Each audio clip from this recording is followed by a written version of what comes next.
Uh, I'm here. All right. Hello, everyone. My name is Ella McGee. I am an assessment consultant here at Riverside Insights, and I'm working in the Midwest schools and districts. And I'll be your primary host for today's webinar. Also on this call is Allison Bovin. She is the marketing campaign manager. We have Kendall Frosberg. Sorry, I always say it wrong. And she is an assessment consultant as well throughout the Midwest. And we have Tina Jordan, who's the National Academic Advisor. They will also be speaking to today's great journey as we talk about limitless learning. But thank you all. So today we're going to be discussing a few key factors here, but in general, I think everyone here can agree that educators want to make a difference in the lives of all students. But because of limitations on time or resources, sometimes we fall short. And today we're going to take you through the educational journey of one student as they experience limitless learning.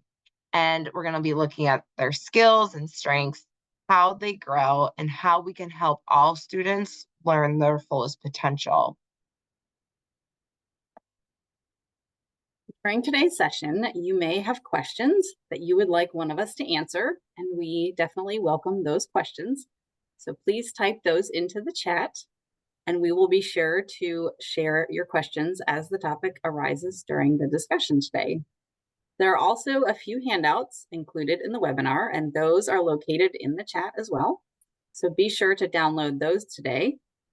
And today's session is being recorded, and you will receive a copy of the recording, the slides, the handouts, and a certificate of attendance in the next day or two. So be on the lookout for that email in your inbox.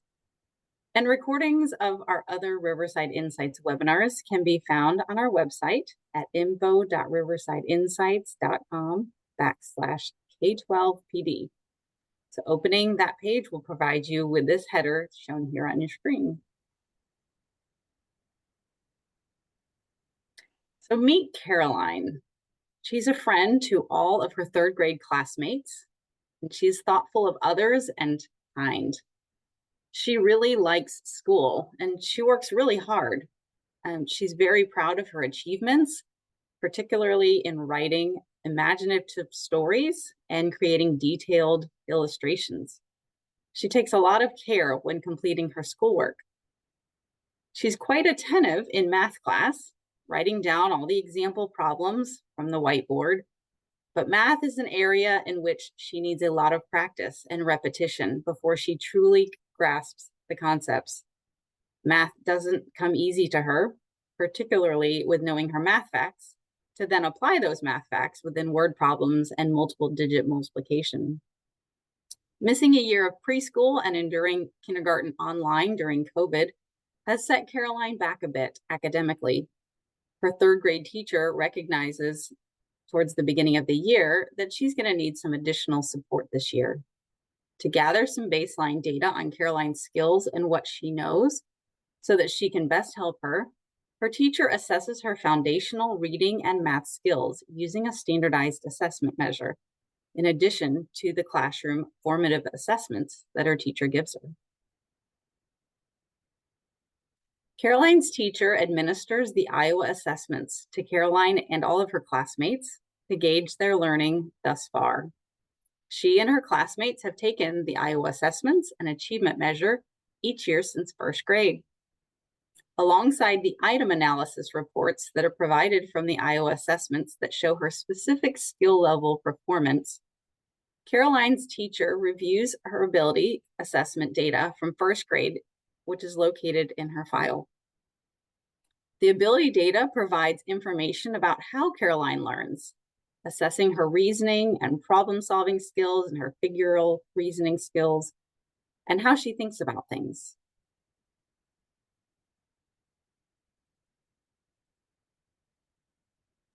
Thank you. So Caroline results from the two administered assessments shown some very interesting data, but we're going to get to that in just a minute. So I think we need to backtrack a little bit and be aware, but I think we actually all are aware of the battle that COVID brought, but still brings us. So let's talk for a minute about what the research says.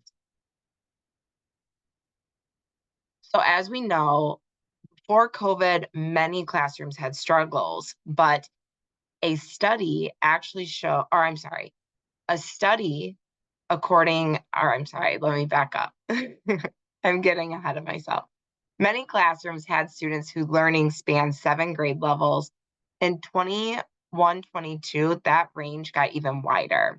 According to the National Assessment of Educational Progress, this range has increased by 5 to 10%, with the losses disproportionately affecting low performing students. And while all the students made less progress than they would have without COVID-19 interruptions to instruction, students who are already struggling academically have fallen much further behind. And now we're facing the need for longitudinal data pre and post pandemic. So everyone, and the need has never been greater for everyone. We know that one of the only way to close the gap to get our students back on track by looking at the growth data over time. So achievement alone and achievement data alone is very important, but it also can be biased and by the way it's selected and implemented by curriculum. And the classroom environment might be an impact, and the lack of exposure to learning opportunities outside of the classroom. Think about Caroline and her situation. Walking into the classroom after being in a year of remote or hybrid learning and the impact that had and how she experienced first grade. Caroline was assessed on what she knew, but not actually how she learns. So achievement does not provide a clear picture of a student's capability. We need to reevaluate the metrics we use to assess students, like Caroline and her classmates, as we're missing a key piece to their puzzle. So I want to point out a very important graph that is now on your screen. This graph is of achievement data scores, and those are displayed on the left scale, and they're graphed against the COGAT verbal standard age score. The graph was created to identify gaps in student potential versus performance, looking at both ability and achievement data. If you look across the diagonal, these are students whose scores are fairly consistent with ability and achievement performance, their reasoning skills, and their achievement match. But note the student that achieve at the top that's circled, the student's achievement and ability doesn't match. And they scored an average on ability, but they're high in achievement. So what is that information really telling us? So we can put this into real play of what are the student's characteristics. And the main characteristic is the student may be applying themselves well to school tasks and have acquired higher levels of knowledge and skills than one would predict. And this is given the level of their reasoning abilities. So a big thing to look for is they study, they work hard, have good memory, are motivated, and exhibit good effort in class. Could be a people pleaser. And they like reading. The practice, they practice the skills that they need. They can meet state standards. They might also work to earn a potential reward and get motivated by good grades. This also shows that the student might have problem solving strategies that are relatively context bound. They need some fine tuning on reasoning skills and working memory. Also, they approach learning through trial and error. And in thinking about COVID and the learning losses experienced, these students may have more of a structured learning opportunity. They may have been studying in a pod, and maybe some other students in their class or district. But what do we do? What are the next steps with this student? The student will need to work on their verbal reasoning skills so their achievement and ability are more aligned and imbalanced.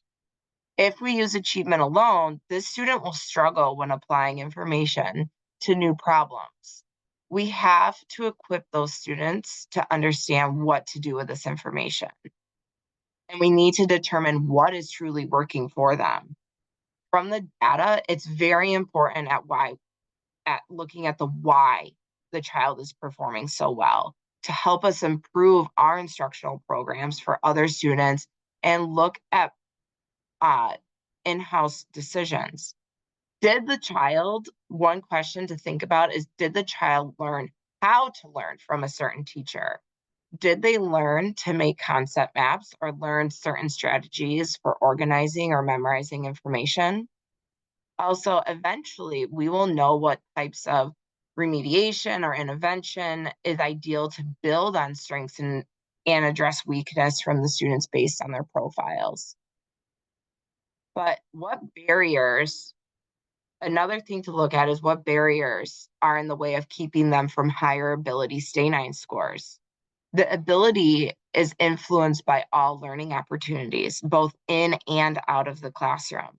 And measuring ability looks at a problem solving and reasoning process that, while important for success in school and highly correlated with achievement, are much less dependent on formal schooling. Achievement data alone can't offer a full sense of how students are doing and which students are missing opportunities to improve. Instead, achievement data should be used in conjunction with all other data points to paint a holistic picture of the child. So let's talk about the other side, right? We all have this side, and students will probably come to mind. This student that we're now highlighting, their ability and achievement don't match either. They might have scored high on ability but low on achievement, but what does this information tell us about the student? It to answer that question, it's further investigation is needed, and it could be a lack of resource. The student might have a learning disability or have a social issue, or they might even be an English language learner that's not, or just not confident in English. But another thing is this motivation poor testing experience? Why are they not achieving? What is happening behind the scenes? These students in this area are much better at solving unfamiliar problems than solving the sorts of tasks more typically studied in school. So, traditional explanations of underachievement might suggest that the student has just not applied themselves or the student has not had the appropriate opportunities. But the score patterns that are being collected could also mean that the student is particularly good at transferring his or her own learning to unfamiliar and unpracticed contexts. One thing I want to highlight in here is that Purdue University conducted a study in 2016 showing that 772 African American students were unqualified for gifted programs, and and less than half, there we go, as many were identified as gifted. So we need to be aware of this. We need to be on the lookout for the characteristics that these students will probably prefer to work alone and have guided recovery. They are a really smart student and should be performing at high levels academically. Also, a big characteristic would be they are moving the needle with underachievers, but we significantly need to increase achievement scores across the data or across the district. And many, just so you're aware, many identified gifted students are underachievers, and we need to follow their interests and reward them for long-term projects. But what to do with these students? What would be the next step? Is we need to set goals to determine the reasons, to then address them to significantly improve their achievement. This also might be encourage their achievement scores, find out what they're interested in, and get them interested in something. For example, tie a horse in with math. These kids are interested in school, but truly might be bored with activities. Also, help them prepare for upcoming achievement tests. Look into the possible learning differences or disabilities. Achievement, achievement data alone cannot offer a sense of how students are doing and which students are missing the opportunities to improve. So let's talk about the other side of testing. Let's talk about the ability, which a student's ability, you also might know, is called aptitude, and it's their potential for learning. Aptitude provides insight into a student's readiness to learn in a given situation, such as a project based scenario. We use several different types of assessments that measure achievement or what the child has learned, but we don't always look at how students learn. To do this, we need to measure the cognitive ability. And as a student interacts with situations, their potential for learning helps create their success. So let's go back to Caroline. So, is she able to grow her overall success with her educational pathway? The answer is yes. So, why we need to measure the ability for Caroline is, as an administrator, our role is to help our students achieve academically. We all know we have a Caroline or that one student on our mind. We have we have to assess the achievement. We understand that. But what Caroline knows is really just the tip of the iceberg. We see a score and we can tell how well Caroline is doing and is meeting the standards. But we need to measure and see the reading fluency, how well a student comprehends the subject matter, and form that skill to demonstrate and define academic success. But our efforts to increase achievement are actually dependent on how well a students perform in certain cognitive processes or tasks in order to learn new information. The processes are kind of like the part of the iceberg below the surface because teachers aren't able to see how well their students are actually using their cognitive abilities. So below the surface, below what's actually happening, we need to think about, how does Caroline think? How does the Caroline actually work with her critical reasoning skills? What is Caroline's ability to plan short-term and long-term tasks? What is Caroline's ability to recall information that she just learned or from long ago? And what's Caroline's ability to draw conclusions? What is Caroline's true motivation?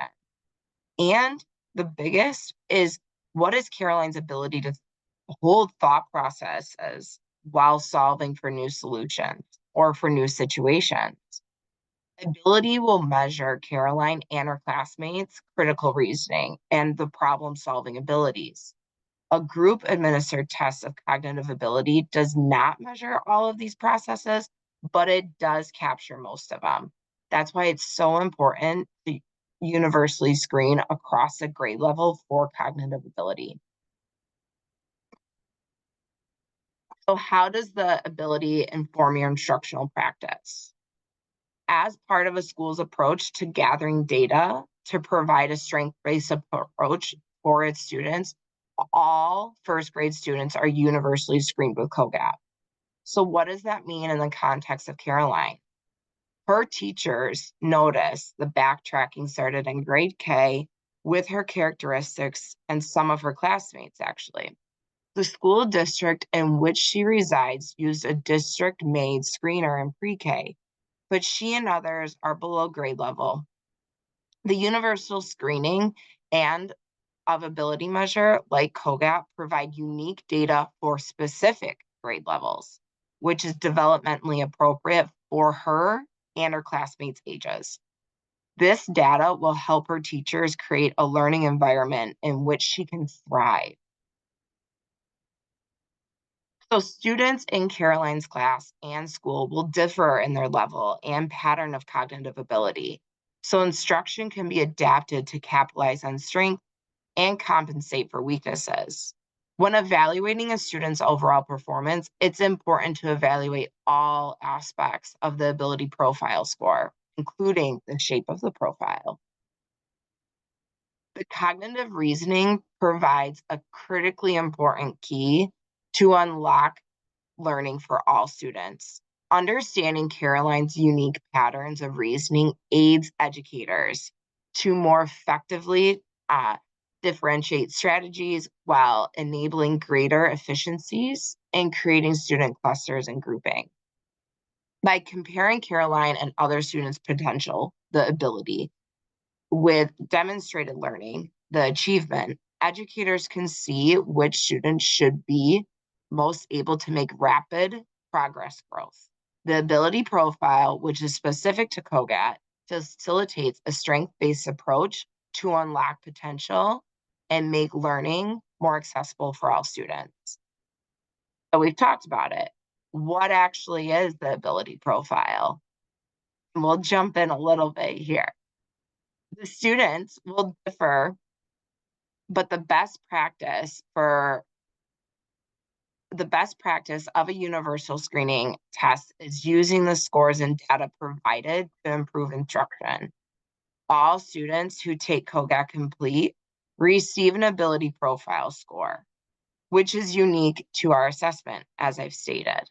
This score is another data point that can help you get to know Caroline and her classmates and is useful for differentiation, not just those identified as gifted. This score helps curate your watch list or students who don't quite fit perfectly in the gifted box but could benefit from additional challenges. The ability profile captures two characteristics of how a student performed on the COGAT. The first characteristic is the level or median age stay 9. The median age stay 9 tells you how strong your students' cognitive reasoning abilities are. 9 being really high, 4 to 6 being their relatively average, and 1 to 2 being on the lower end. The letter indicated next to the 5, the pattern of what the students score is on each of the 3 batteries. The pattern is identified on the student's report as a confidence band, and that is around the age percentile rank for each of the 3 batteries. The pattern indicated whether students within the battery are significantly higher or lower than scores within either or both of the other batteries. The score above shows a Q minus, meaning the student, Caroline, has a relative area of opportunity with the quantitative battery, and the N plus, meaning she has a relative strength in the nonverbal battery.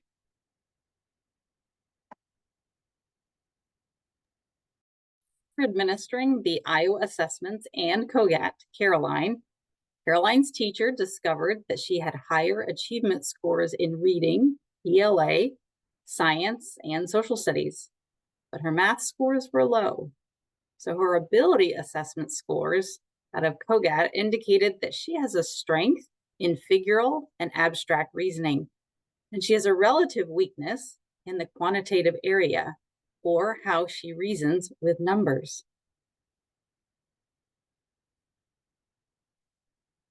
So when we take a look at Caroline and her strength in nonverbal reasoning, let's talk a little bit about what that means. It means that Caroline might be good at reasoning with spatial representations or just effective at solving problems that are unlike those that she's going to encounter in a school setting. Someone like Caroline with strong spatial abilities often experiences difficulties in verbal fluency or remembering sequences of words or letters. So she might have some difficulty with spelling. She might want to be engaged in extracurricular activities or talk about career interests that are outside of the school setting that might help bolster that strength with her. And those activities in and out of school are going to help with her nonverbal abilities development. But with a relative strength in spatial thinking, what can her teacher do to help shore that up with her? Her teacher might want to provide her with visual mental models when she's solving problems in math.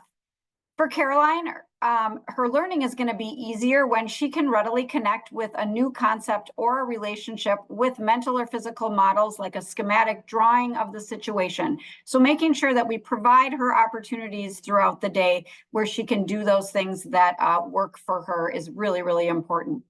She's probably going to respond well to texts that contain difficult graphics and prefer maps to verbal directions. So giving her that visual directions is going to be good.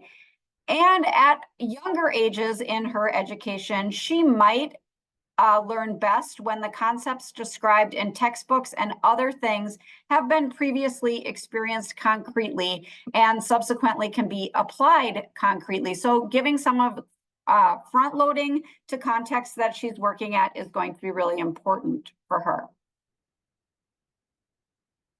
So again, how does her teacher build on that strength? So a teacher could provide reading texts that contain detailed illustrations like graphic novels for unfamiliar content, which the students cannot, form their own mental models. So especially in those early ages, in all areas of the curriculum, but especially in science and mathematics, again, using metaphors, analogies, real world examples, letting her have a physical and visual representation of things are going to be very important, making sure she has a hands-on approach to learning. And when teaching writing, really encourage her to try to use descriptive rather than narrative prose, and really try to grade for context and not for grammatical content. So again, talking about practical in the classroom, this is one way that a teacher could differentiate knowing Caroline's strengths. So you can see here that the teacher has placed Caroline with students that have a similar STAY-9 score as she does, but they have different verbal, nonverbal, and quantitative strengths and weaknesses. The teacher paired Caroline and Francesca together since they have nonverbal as their strength and they can help each other, but Francesca can leverage math strengths to help build on concepts, and Caroline can help with her nonverbal skills. You also might use that ability profile to leverage students' relative strength to give them voice and choice. And we know that as educators, sometimes you just have to give a test, or sometimes you just have to have them write an essay.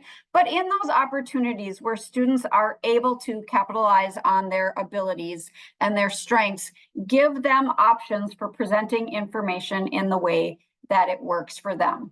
So if you look at that last column for Caroline, her teacher could have her complete any of these activities to build on her nonverbal skills. Or if Caroline comes up with one that she thinks is great on her own, she could share that with her teacher and present the way that it worked for her. When we're measuring cognitive reasoning, the mental processes of perception, attention, memory, decision-making are all in the front half of our brain. So we want to make sure that we're firing that frontal lobe. That's not something that we utilize a lot during the school day because we focus so much on achievement. When we measure skills on an achievement test, we're looking at that back half of the brain where information is stored. And that is the part where we have understanding of speech and our senses. We need to make sure that we're looking at both ability and achievement to fully know how and what students know and how they can do things and how they think and reason to complete those standards-based skills. And when we know both of those and we loop ability in, the achievement will follow.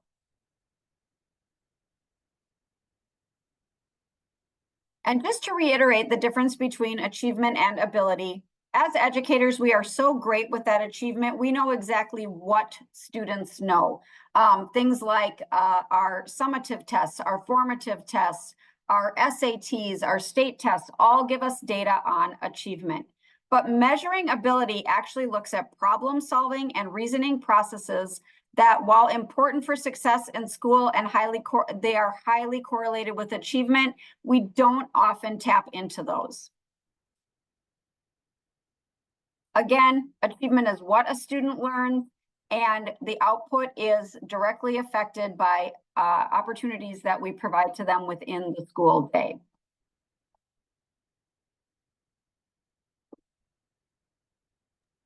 So Caroline's second grade teacher administered the Iowa assessments at the beginning of the year, and then she administered just the reading and math subtests of the Iowa assessments throughout the year to gather that benchmark data to support the specific skills that Caroline and her classmates were missing prior to that summative assessment at the end of second grade.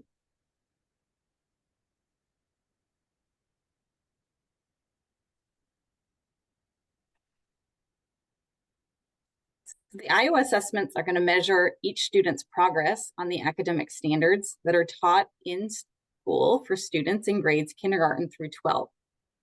So they have over 20 years of data behind the content, and they have a unique vertical scale, which allows you to reliably measure year-over-year growth.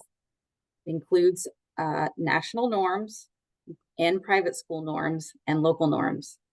And these assessments were developed in a unique partnership with the Iowa Testing Program at the University of Iowa. And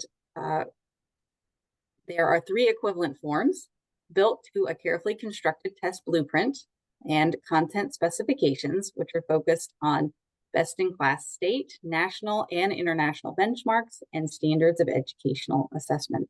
So 3 parallel forms means that as a school or district, you can choose the form that best matches your needs at each school and still be able to compare results across the district. It means also that one form can be used for a diagnostic assessment or a summative assessment. Other forms can be used as benchmarks during the year. So going back to Caroline, her teacher reviewed the individual performance profile report, and she started a deeper dive into Caroline's scores, including looking at her growth over time and how she compares with other students in her grade level across the nation. Her teacher noticed that Caroline showed difficulty in number sense and operations and patterning in particular. At the teacher level, the teacher can use this report to help with appropriately placing Caroline in a group based on skill and ability knowledge. Her teacher could compare performance profiles from previous administrations and other grades in which areas, and looked at which areas the students showed the greatest gains and where she also still had deficits. When Caroline moves into middle school in grade 6, the Iowa assessments will provide a predictability correlation with her high school GPA, college GPA, and her college entrance exams such as the ACT and SAT. On this report, she will see an on track or not yet on track designation to show whether she is prepared for the first year of college in reading, language, math, and science.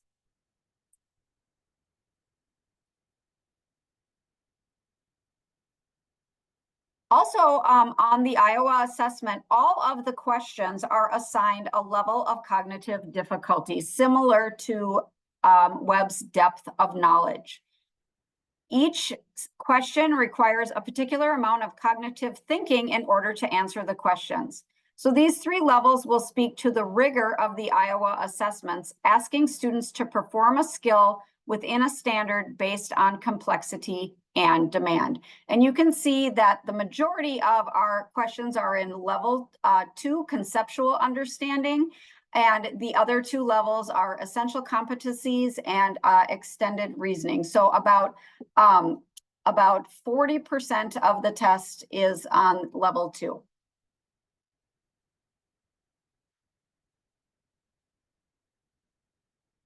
Another area that a teacher can look at Caroline's progress is we can see exactly how Caroline performed in each individual area, and we can see how she answered each question. So we can see here Caroline performed low, excuse me, particularly in number sense and operations and in algebraic patterns and connections. So looking at this, shows her and her classmates' performance down to the item level, and it will help teachers guide instruction for Caroline and the rest of her class. In third grade, Caroline's teacher administered the EasyCBM benchmark assessments 3 times during the year to find out her strengths and her skill area deficits in reading and math. Discovering the low achievement scores in math with EasyCBM, her teacher and Caroline collaborated to establish goals using the EasyCBM benchmark data. They entered the goals into the EasyCBM platform, discussed and entered into a few instructional strategies that could hopefully help her grow in her math skills, and decided when to next meet to review the data, the goals, and the interventions that were in place. Her teacher then began providing her some additional instruction in class and had her receive some additional help through an early intervention program at her school. During the year, Caroline and her teacher met frequently to review the effectiveness of the interventions that were in place and review the administered progress monitoring probes within EasyCBM to look at her growth in specific skill areas prior to each benchmark. So, EasyCBM was created at the University of Oregon by their Behavioral Research and Teaching Team, or BRT. The benchmarks and progress monitoring probes are research-based and correlate highly with state standardized reading assessments.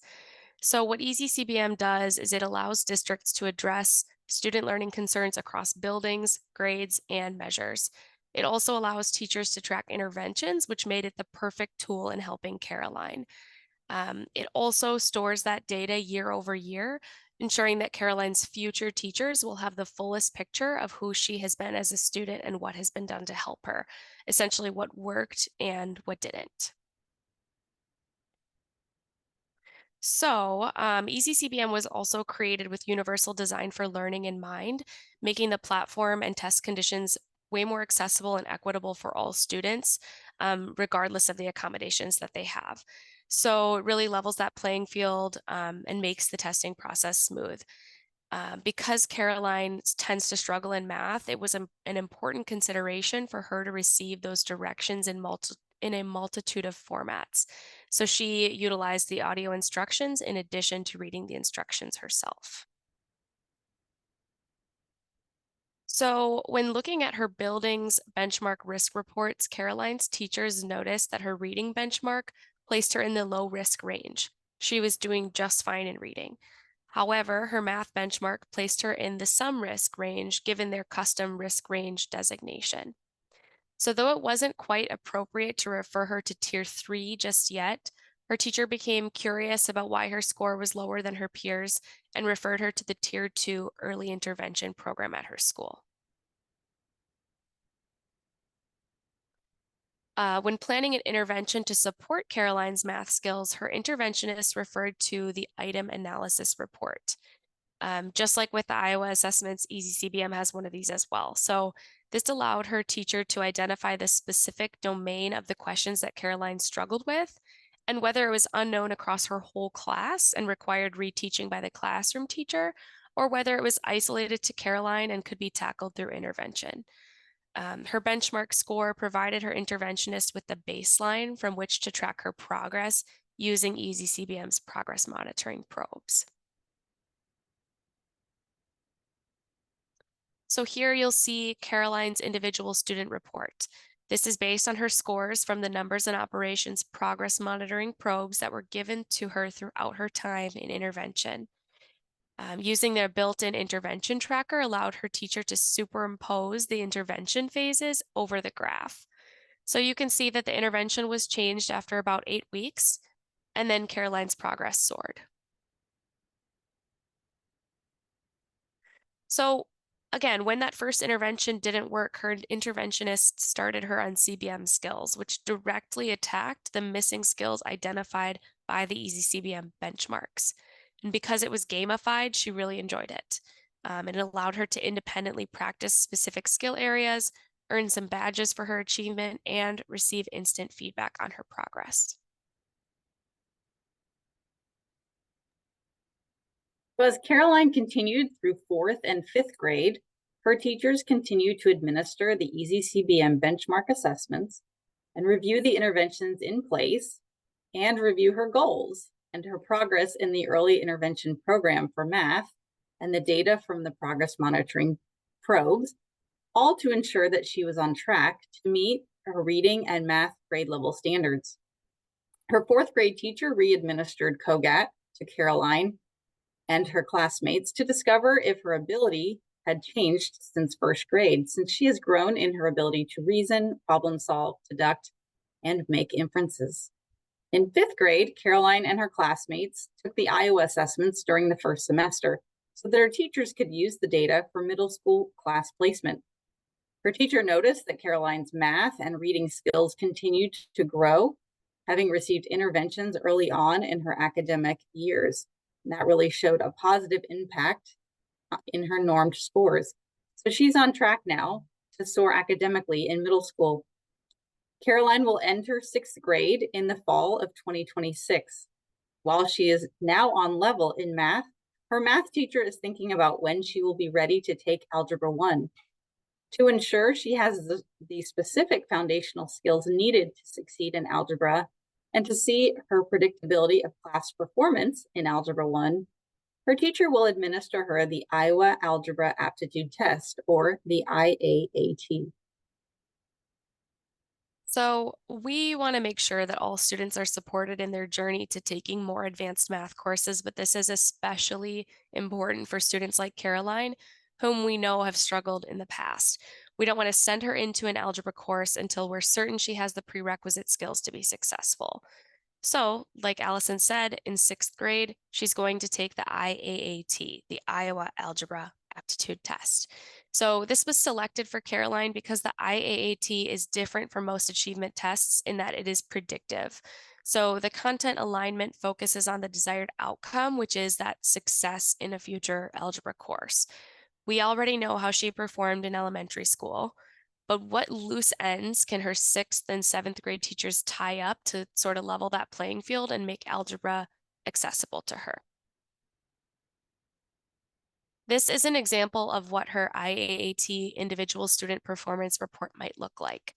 So this is going to tell Caroline's teacher her overall score and its location within an achievement level, so advanced, proficient, or not proficient. It's going to show how she performed on each standard that was assessed and which questions align to that standard. It'll also tell the overall class average score and the class average for number correct. This is also a great report to send home to Caroline's parents. And finally, we can see which questions Caroline missed and help her review any misconceptions so her teacher can address them in class.